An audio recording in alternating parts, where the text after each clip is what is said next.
The content provided in this podcast is for informational and educational purposes only and is not intended as medical advice, diagnosis, or treatment. Always seek the advice of your physician or other qualified healthcare provider with any questions you may have regarding a medical condition.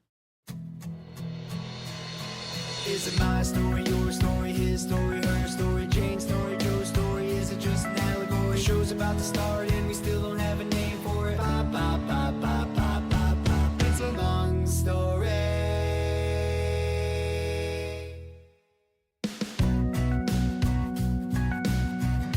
Aging and cystic fibrosis are words you don't always hear in the same sentence, but on this podcast, you'll hear them all the time, with relevant discussions and unexpected explorations wherever this podcast might take us. So many people with CF are living longer thanks to modulators and medical advances. We thought it was time to get into some real conversations with expert guests and people from all walks of CF about what living longer with CF means, the good and the not so good. I'm Dr. Ahmet Uluer. And I'm Lauren Harvey. I'm a medicine and pediatric trained pulmonologist and director of an adult CF center at a Harvard-affiliated hospital right here in Boston. And I've had CF all my life and was recently diagnosed with CF-related diabetes. I am committed to creating a supportive space for those with CF and their loved ones. I will bring the medical expertise and provider perspective. I bring the real-life CF experience.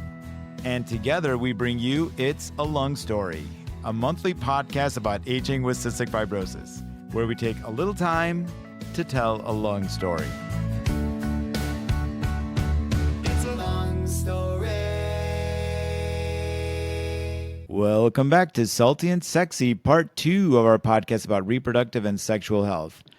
Doctors Raksha Jain and Traci Kazmerski are back, national leaders in CF sexual health research and absolute pros at keeping it real.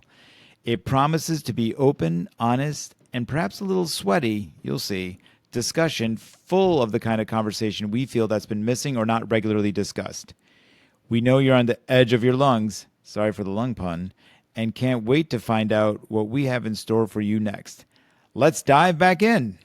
So, this podcast is really about the aging population and aging with CF. And so I want to shift gears and have Andrea expose a question to you that does come with aging. Of course. And yeah.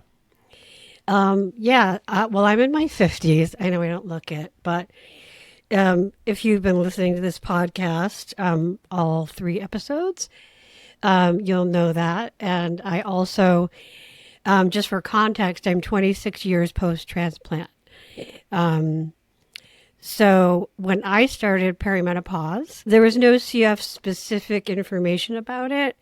It was kind of this dance. Well, we think you might be in it. There's a blood test we can give you, but it doesn't really tell us if you're in it. It just gives us a marker for future blood tests. And it turns out maybe I just wasn't feeling well and I was missing periods, and it made it very difficult. I stopped, I started, I stopped, and the trend continued when I finally did go through menopause, and I am happily done with it.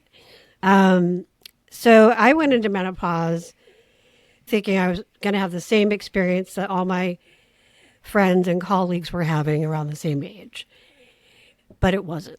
It was very different.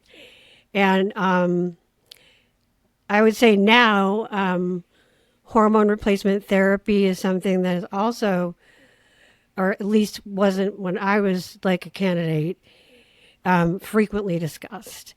So since there's a lot of new information out there about it, I'm wondering how we could be counseling people with CF about what their menopause, perimenopause is going to look like that might be different from what they think it's going to be. And also, what about hormone replacement therapy, and how can they weigh the risks of blood clots and cancer and all that stuff that, comes with it, or the benefits?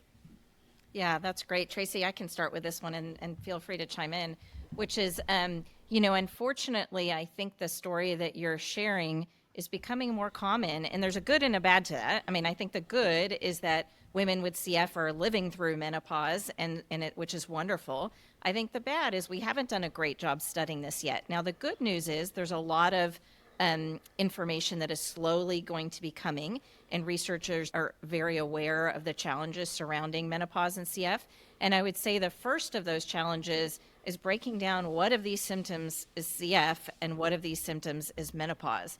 Because as you probably know, many of them can overlap. One of the biggest ones that's challenging is the sleep disturbance. The sleep is awful for a number of years in perimenopause. And, whether or not people with CF have challenges with sleep. And so breaking down what's what is very difficult. Night sweats, another one, or in general, hot flashes, can also occur from things like infections, et cetera, and can occur from menopause. So separating all of that out is one of the steps. And in terms of identifying menopause, that still is a challenge, not just in CF, but I think in women overall, that there is no perfect test of when someone has gone through menopause, when they're going through menopause. And so that becomes really difficult. And there are honestly not a lot of menopause specialists in the country. And I wish we had more, because that would really be helpful, because general practitioners, CF doctors, OB-GYNs, not all of them have this expertise. But I would say that I think use of hormone replacement therapy is becoming more common, to some extent, at least discussions about it. There are certainly risks and benefits, as you brought up. Most of the people say the key to when to use hormone replacement therapy is when those symptoms of menopause are really, affecting your life and they need to be treated, including things like terrible hot flashes, terrible mood changes, poor sleep, etc. Now, I would say there is definitely very little data about hormone replacement therapy in women with CF, but Traci actually was part of a study that I'll let her chime in on in a second. But when thinking about the pros and cons, this is really difficult because, for example, if somebody with CF has had a blood clot, whether that was related to a port or a PICC line or whatever, somebody becomes very worried about the estrogen component, because that's what really can promote those blood clots, or at least be a risk factor. But that doesn't mean it's off the table. And the other is there's hormone replacement therapy that's just progesterone based and doesn't have to have estrogen. So that's something that one could think about. When it comes to, the general risks of cancer from hormone replacement therapy, I would say right now, we don't have any reason to think that's different in CF than in the general population. So you kind of have to, those, I think the OB-GYNs are very able to discuss and sort of weigh the risks and benefits. And then the other factor I think that's unique to CF that one has to think about is liver dysfunction, that estrogen, again, in particular, can impact the liver and can be more concerning in the setting of liver disease. And so that may be, if somebody has that, a time where you may not want to use hormone replacement therapy. But I will say, from the people I take care of, little by little, more and more are using it. They do say to use it for the shortest period of time it takes to keep those symptoms under control, and then try to come off of it later. But I would not feel like, just because you have CF, you can't take hormone replacement therapy, because I think overall, while we have a lot to learn, really outside of maybe the increased risk in clots and that liver disease, I think that, you should be able to be treated just like a woman without CF in terms of controlling those symptoms and feeling better. At least that's my take on it. Traci, you may have additional input. Well, I mean, as a pediatric pulmonologist, it's a major part of my practice. No, not at all. But no, so we did the reason that Raksha, we published a paper on this. And it was out of a survey study that we did of about 430 some women with CF ages 25 and older. And among those folks, there were about 30 some who were in perimenopause or had already went through menopause. So this is a really small sample, but we wanted to look at their experiences around menopause and what they were reporting. And especially there was some anecdotal evidence that a lot of adult pulmonologists have shared that, menopause is a hormonal shit show and swing of epic proportions. And I think that Raksha is one of the international experts on sex hormones and CF. So she'll talk about this in a little bit. But, when hormones are swinging all over the place, sometimes CFTR and CF in general can get pretty pissed and you don't feel so hot. And when hormones are swinging all over the place, anybody can get pretty pissed and not really feel like themselves. So I think that a lot of the symptoms that people were reporting were really overlapping between CF and perimenopause. Like, I feel tired, my sleep sucks. Great, I don't know where that's coming from. So what we tried to do is ask some questions around menopausal symptoms and get a sense of what that looked like compared to the general population. What was really interesting, and I think that the sample was a little too small to really do a true comparison. Like, we need a bigger study on menopause, 100%. I think that what was interesting is we asked people the timing of when they were going through menopause, and it was looking like it was actually a bit earlier than the general population. So that was something that certainly came out. A lot of people in the general population also report mental health symptoms with menopause, and that was less so among people with CF. And I don't know why that is. I think one of the theories that we had is because people with CF have been screened for depression or anxiety in many cases, or have had experience with those emotions and symptoms way before hitting perimenopause. So it wasn't so much of a new thing or a change for many folks. But I think as a whole, this is something that really needs more study, especially as this population emerges and grows. But yeah, menopause, it's not great. It's And rough. Yeah. It's rough. I think I have like that- a random question that just Yeah. popped. I'm going to say for me, N of one, I kind of sorted out that I was through menopause in a weird way because I had had a lumpectomy for like a precancerous that was very much on the edge of stage 1. I don't know, 15 years prior to perimenopause. And so I was being followed very closely. My breast, I'm one of those people, like, I feel like one of the reasons I'm still alive is I'm just very, very diligent with my health care. So after that, I said, I can't do my own breast exams. I will find a lump every day and call you up and say, I need to get it checked. So I started a very rigorous, like every 6 months, I had the whole shebang. I had a boob doctor. I had a mammogram every year. That would go up the chain to a biopsy almost every time because I had really, really dense, like cystic breasts. And then all of a sudden, after I thought I was kind of like nearing the end of menopause, they're like, oh, you're fine, every time. No more ultrasounds, no more, all my mammograms look great. And that seemed to happen right at menopause. So do you notice like change in the breast tissue with menopause? And is that some way that that was like a really real, like, there's no question about that happened. And there's a line of delineation. Yeah, that's I can't say that I don't know other than in general, breast tissue changes when hormones fluctuate. So probably, as Tracy said, you're getting this really steep decline in your hormones and they're no longer going up and down. So with that lack of shifting, that change in breast tissue, expanding, contracting, expanding, contracting, is not really happening so much anymore. So that's a great point. I would say we are working with some people on designing some studies. In fact, there's a woman with CF who's gone through menopause named Dr. Sandy Suffian at the University of Illinois, Chicago. I think similar to you, she experienced such grayness in her what's her symptoms. Menopause was so challenging. She felt like she got sicker. So she's very passionate about studying this. And she has been helping design some of these studies. But actually, Andrea, that is a great point that I don't think we have put any questions embedded in these surveys of, what are your symptoms of breast tenderness, breast swelling, breast pain? And maybe we should. That's a great point. My wife wanted to go to a talk on menopause, a panel discussion, and she was really surprised when I'm like, I'm going to come. Like, I want to go with you. And I was one of 3 men in a like an auditorium, not auditorium, it was like a really nice space, 200 people, but like 3 men, 197 women who are like there to like figure this out. They were like, just like you, it was a shit show. I want to know everything there is to know about menopause. And I did learn a lot, and I want to kind of get into some of that.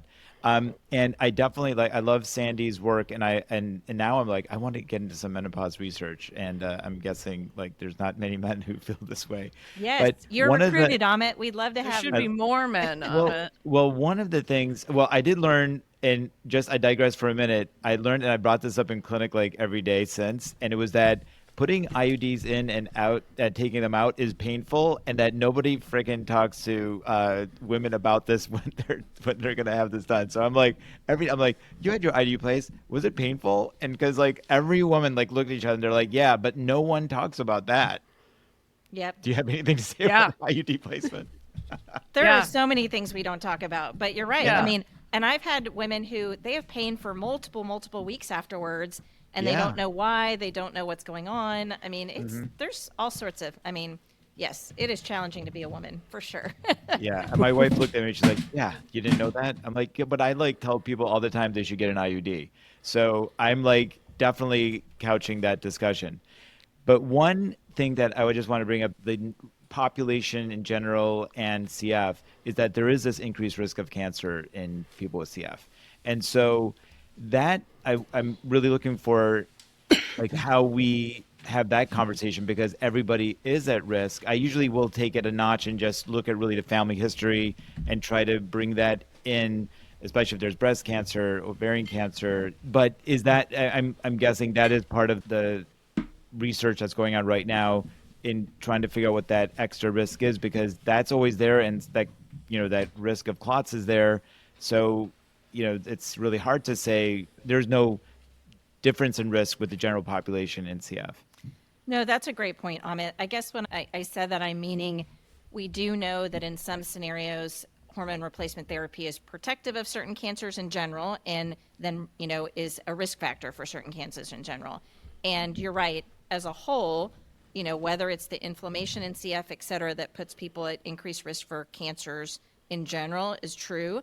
I'm not sure we yet know about particular cancers, and I think the one that we are likely at least looking like we're going to study first is cervical cancer.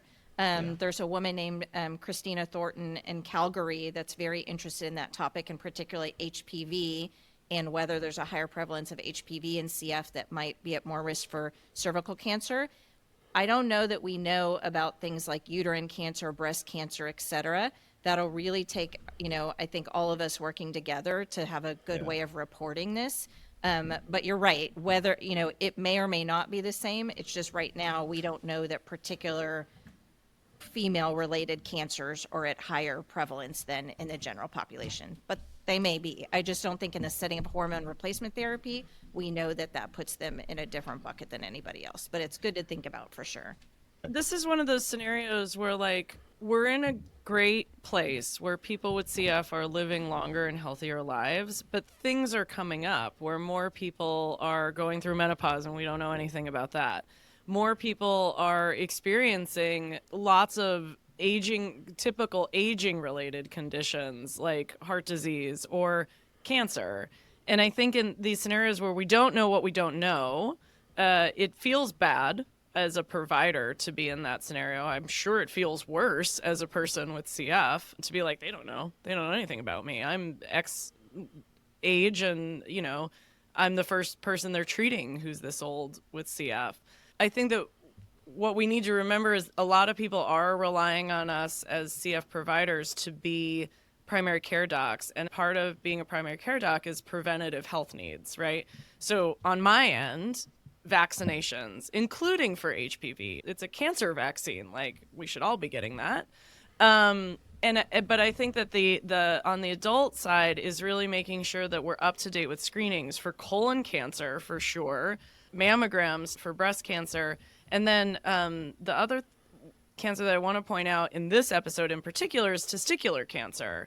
And I think that the guidelines for how people should be, checking themselves for that have changed. But I think that in this scenario where we don't really know what the incidence is among people with CF, but maybe it's higher, is really encouraging all our patients to be checking themselves for genital cancers as well as breast cancer and all of those things. Yeah, and I'm going to throw in a plug for, one thing that we really do great in the CF, society community is that we are really thinking about things like hopefully proactively as any other, disease or chronic illness. So I'm so glad, Traci, Raksha, you guys are doing this so that we are helping those who are aging now, who are going to be aging, and being healthy, longer. And the other point I just want to bring up is bone health, because Traci, you talked about this in the plenary, I believe, in your session about, if progesterone only or, other things, like treating menopause helps bone health, because that's a period where you're really at risk of becoming more osteopenic, or losing bone health. So I don't know, like, does that something that Raksha, you and Traci, think about or talk to your patients about? Yeah, for sure. I mean, menopause and perimenopause is a time of rapid bone density decline. So, I really talk to women about increased screening, really more often than what we're used to with our general CF guidelines on bone screening. And I recommend it every year when they're perimenopause. But you're right, in general, hormone replacement therapy can help that rapid loss because it's really the loss of estrogen that causes that rapid bone decline. Now, a lot of people, there is some, thought that's not yet fully been demonstrated that if you're on progesterone only contraception really more, but even hormone replacement therapy for too many years, that could also put you at risk for bone loss. So a lot of the OB-GYN doctors will really say at some point, for example, you think about Depo-Provera, which was the 3-month injection of progesterone only, that after a certain number of years of being on that, they actually suggest rolling onto some different form of contraception because of the worry that it's an increased risk factor for bone loss. But there's a lot to think about because perimenopause, separate from the contraception topic, but perimenopause is such a time of rapid bone loss that we have to make sure women are aware and screening and getting treated, et cetera. For our listeners who've had transplants, that it's a slightly different scenario. And I've been getting DEXA scans annually for 26 years, and I'm very, very grateful because my bone density is normal.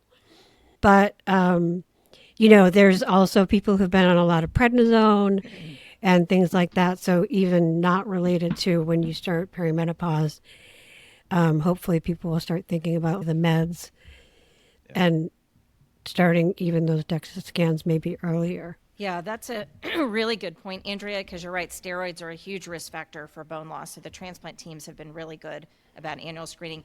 But and I'm glad you pointed out there are really good meds to treat osteoporosis now, and specifically some that are approved uniquely for postmenopausal women or for steroid-induced osteoporosis. So it's really, I hope when people think about screening, we're not screening with no plan ahead. It's actually screening with really good treatments available. So it's something for sure that people should have on their radar.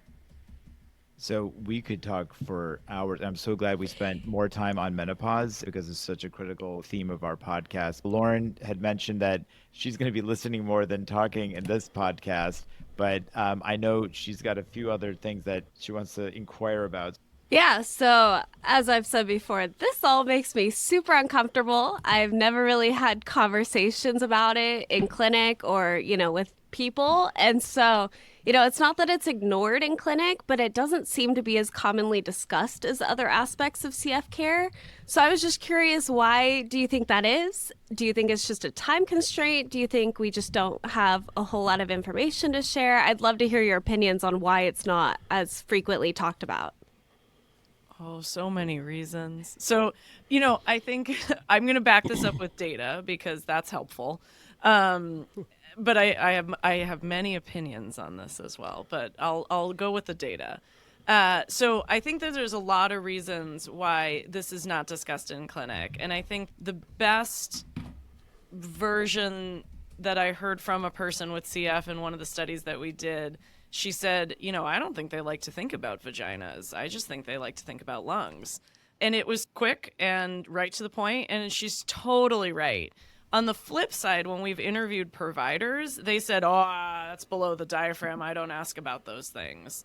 And I think that there's this idea that when you are specialized in CF, you're specialized in the lungs. And sometimes we'll talk about the gut and diabetes and the pancreas, but that feels way too far south for our liking. So it doesn't really fit into people's mindset of what they're in charge of as a provider. So I think it's a little bit of that.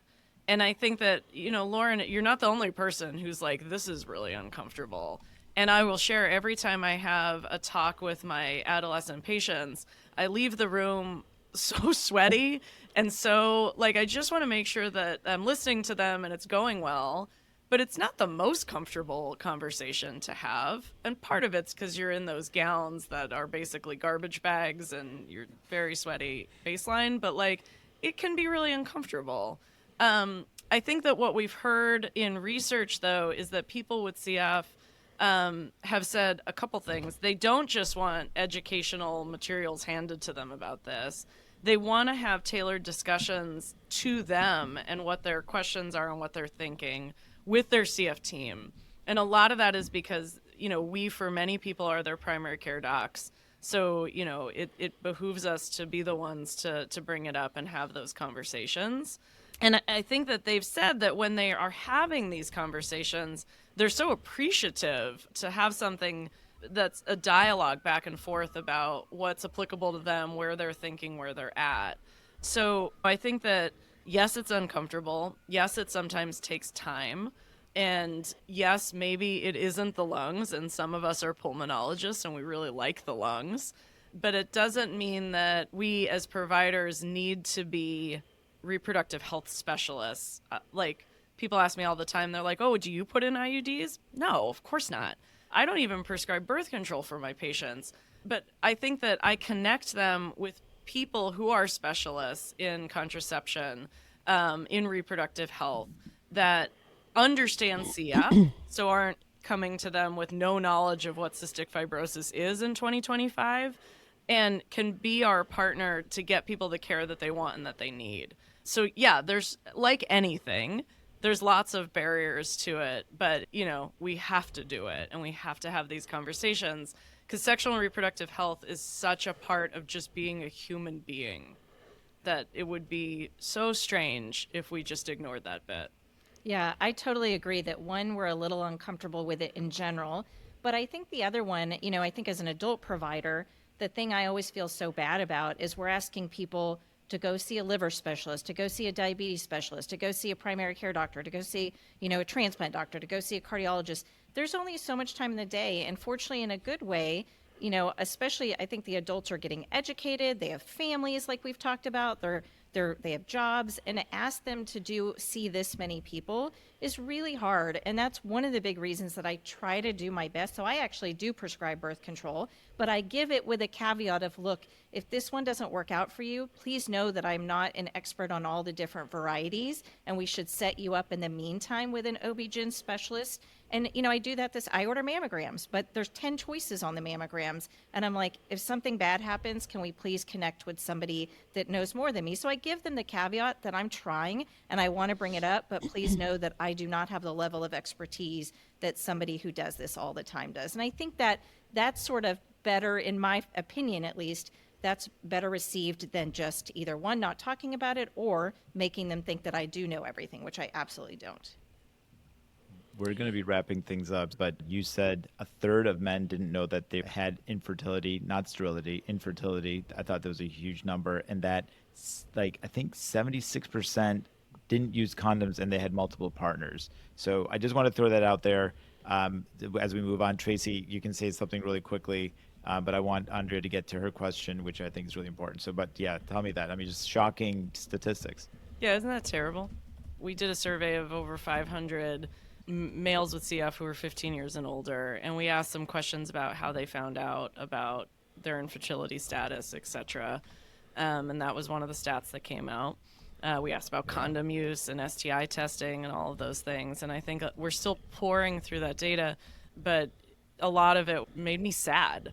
I think it built on a story that I heard from an interview that one of my students did prior to that survey. And I'll tell this story because this is why this is so important. This guy was talking in the interview and he was saying, he did one of these things with his CF provider where they went and talked to med students and talked about what CF is. So they got up on stage and they're talking about the lungs and the gut and all the stuff. And his provider, he was 19 at the time, and his provider that he had had since he was a baby said, well, David here, it's not his name, but David here, he knows that he is infertile. And David didn't know that and found out on stage in front of all of those people. So that's super screwed up. So I think it's our responsibility as providers.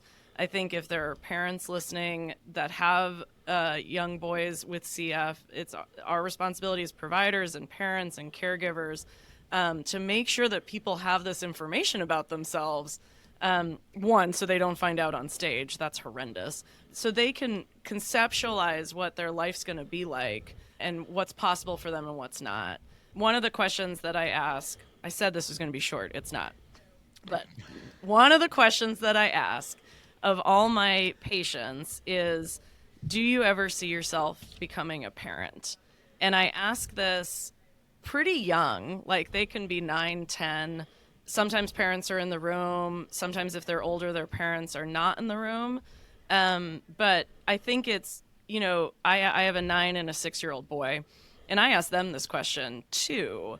And they think about it. They have an answer. It's not the first time they've considered themselves in the role of a parent or father.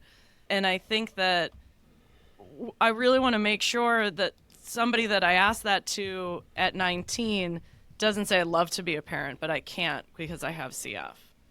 That would break my heart a little bit. No, now thanks I'll for stop sharing. talking. No, thanks for sharing and extending that. We're going to move on to this great question that Andrea has. So let's get to it. I want to ask, maybe this isn't something that you guys really get into in clinic, but for our listeners, I think I see a lot on forums, on social media, where people throw out these kinds of questions and talk about this kind of stuff. I want them to know that we're thinking about that too. And so speaking of uncomfortable, CF can, present a lot of tough intimacy issues, many of which I have been through myself. And even in a healthy relationship, it can be hard to feel sexy when you have a central line hanging off your boob, among other things. What specifically, and I want to get into specifics like tangled oxygen tubing when you're trying to be intimate, mucousy mouths and Pseudomonas breath, which some of our listeners may not know that it's a bacteria common to people with CF, getting out of breath, fatigue, yeast infections, coughing fits at all the wrong times, stuff like that, gross stuff, embarrassing stuff, and just really pain in the ass stuff that gets in the way of having a moment. And we all just want that moment. So how can people with CF navigate these issues with their partners? And how do you as providers encourage them to talk about intimacy with maybe the silo that we haven't discussed, which is like, psychiatry and therapists and, people who work with intimacy issues? And follow-up question, are there positions that make it physically easier with CF to have sex and connect with someone when you have lung issues and breathing issues? Those are great questions. I'd be happy to answer those. So the first is, this is super common. And I think that sex is a really intimate act, right? It's the most intimate act you can have with another person on some level. So I think that having the ability to be open and honest and transparent in what's going on during sex can be really, really helpful. So if the person that you're having sex with is understanding why you don't want to go into a certain position, or, why you're coughing or why you're feeling some sort of way, you can really have a conversation about that. So I think that having that ability to talk with your partner can be really, really helpful. I think from a really practical standpoint, I think that treating sex like a form of exercise is the best way forward. So if you're going to go, play in a basketball game or run a bunch, you might want to do some airway clearance beforehand and try to get yourself at the at the clearest that you can be, because we've done surveys of lots and lots of people with CF, and the first survey of 15 to 24-year-olds, over a third of them said, I have coughing during or after sex half the time or more. So this is super common. So I think that laying that out there and having that discussion with your partner, but trying to decrease the cough that you're having, the mucus that's moving, by doing some airway clearance beforehand, if possible. Sometimes you're in the moment. You don't want to be like, hang on, let me get my vest. But I think that, it can really help. In regards to the positions, it's really just positions that put less pressure on your chest.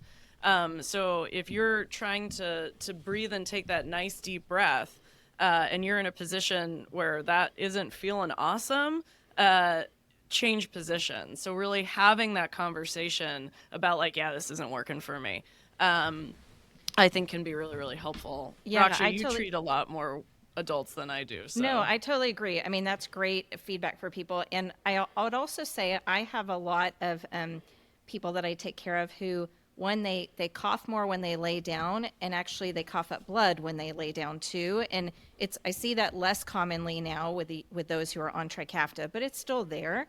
So there are some that have really chosen to have sex upright in some way, where either they're the one always on top, or they have sex in a chair, or whatever it is. And I think, as Traci said, if you're transparent and open about this, then it doesn't have to be something where you break the moment and have the conversation right in the middle of the moment, but your partner sort of knows, okay, this is what's going to work. This is how, we're going to do things. And it can still be intimate and exciting and everything else, but each person has to figure out a little bit what their triggers are for coughing more, for shortness of breath more, for, those people who cough up, some blood, et cetera. And that's not easy. And it really, many of these take a partner that's understanding, and hopefully people have found someone like that.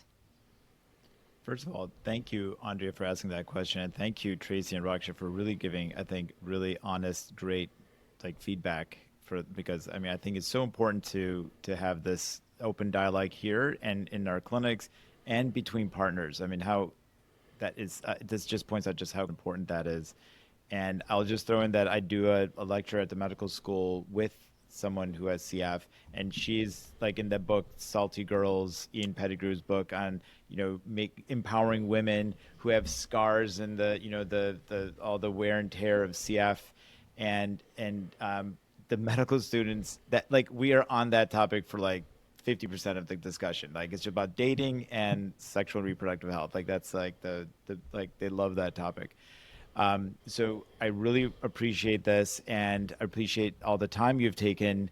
And so I feel like we're going to move on to our next stage, the stage that, Traci, you've been waiting for, the ultimate fight in words. I'm just kidding. We're going to have a series of questions rapidly asked, and you're just going to come up with the answer off the top of your head. We've been doing this with everybody, and these are not hard questions, but they are No, I'm just kidding. They're not revealing either. Don't worry, Traci. I'm so anxious. Don't be anxious. Okay. So I will say that just so you don't feel nervous, the segment's called "What Does That Have to Do with Anything?"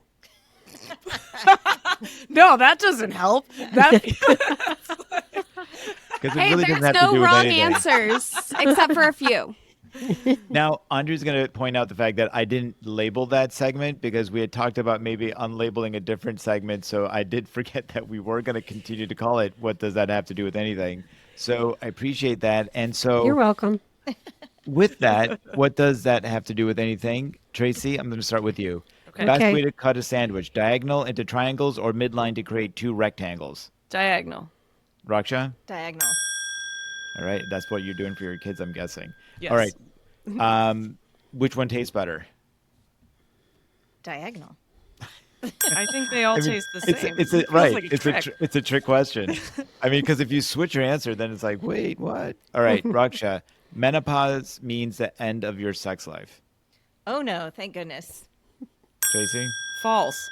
All right, Traci. If Hollywood made a medical drama about CF, what's the one mistake they would definitely get wrong? They would do no infection control. Raksha?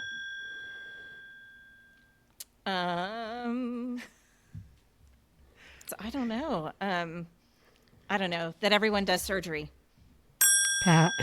Yes, I hate that. When they're doing Yeah. surgery, they're wheeling someone into the MRI machine. They're they're doing the primary Like, care. don't They're in you the have ER. transport? Yeah, What's happening? let's get Yeah. them right to a transplant. Unbelievable. I totally agree with that.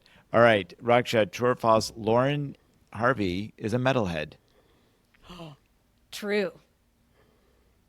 Yeah, Traci? true. Let's see. False. But I do love EDM and going to concerts. So, it depends on your definition. We've been learning a lot about each other, so this is a question, I guess, more for us. Traci, Pedro Pascal or Timothy Chalamet? Pedro Pascal. Timothy Raksha? Chalamet. Ooh, you guys are like partners in crime, except for here. Marvel or DC, Raksha? Wait, what was the question? Sorry. Marvel or DC? Oh, Marvel. Same. Yeah. All right. Good Sweet, choice. Traci, sweet or salty? Salty. Sweet. Gotta And be on then- brand. Salty. Come on. Salty's on brand. You're pandering to the audience, Traci. Yeah, no. This all pandering. Raksha going against type. All right, and the last question. This is going to go to Raksha first. Something surprising that affects your libido, and not your libido. We're talking about in general. Sorry, not that I Ahmet, this read that took a question. turn into the incredibly yeah, wait. personal. Personal interest. Jesus. That is a general question. We're going to rewrite that question. You can answer it, but I apologize. Maybe we take this one out. Drinking. I think drinking actually poorly affects libido, and I wouldn't think it would. Yeah, I think that it depends on eating. I think it's dinner. Amazing. Both of you guys racked up 2 million points. That's the highest score thus far. That's right. And And it will be the highest score because I like to win. Tracy's very competitive. Yeah, we'll come back to you when we're like, someone got 2 million and one. Do you want to redo it? And then you'll probably redo it. That's right. I Yeah. answered quickly, on brand. It was great. So did my answer? And we'll make sure to ask the last question. Do they cancel our points if we answered oppositely? Well, if you mean, No. if by they you mean me, because I'm the point keeper, no. Yeah. Oh, yay. Okay. Andrea is she's understanding. I keep but fastidious notes on And- who wins. mostly we're going to have, one expert guest, but this time we had two, so we don't know how often this will happen. But you guys made it so that seemingly it's a great idea. So thank you. You guys are rock stars. Love you guys. And just so great to see you outside of a podcast, but here it's just even extra special. So thanks for saying yes. Thanks for having us. Yeah. This was fun. Thank you for doing this. It's such an important topic. I love talking Yeah. about it. Wow, that was great. We had some amazing discussions, and I feel like this is going to be at least one of the most popular episodes, and because all three that we've done thus far are amazing. Thank you to Raksha Jain and Traci Kazmerski for joining us, and this was a great podcast. I totally agree. I think there needs to be a part 2 down the road. And I'm going to ask our listeners to give us feedback if you liked it on our website.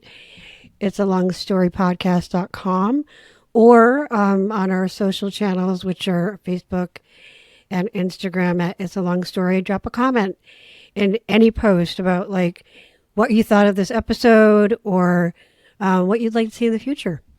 I will say that we are going to drop their bios onto our website because we didn't get to talk about their research. We didn't get to talk about Pride CF, which I know they would love to talk about. Also, Greg Sawicki and Casey Kidd are a big part of that. And so we're going to get into some of that discussion, but we're going to need another episode. Until next time. Get a little older. Live a little bolder.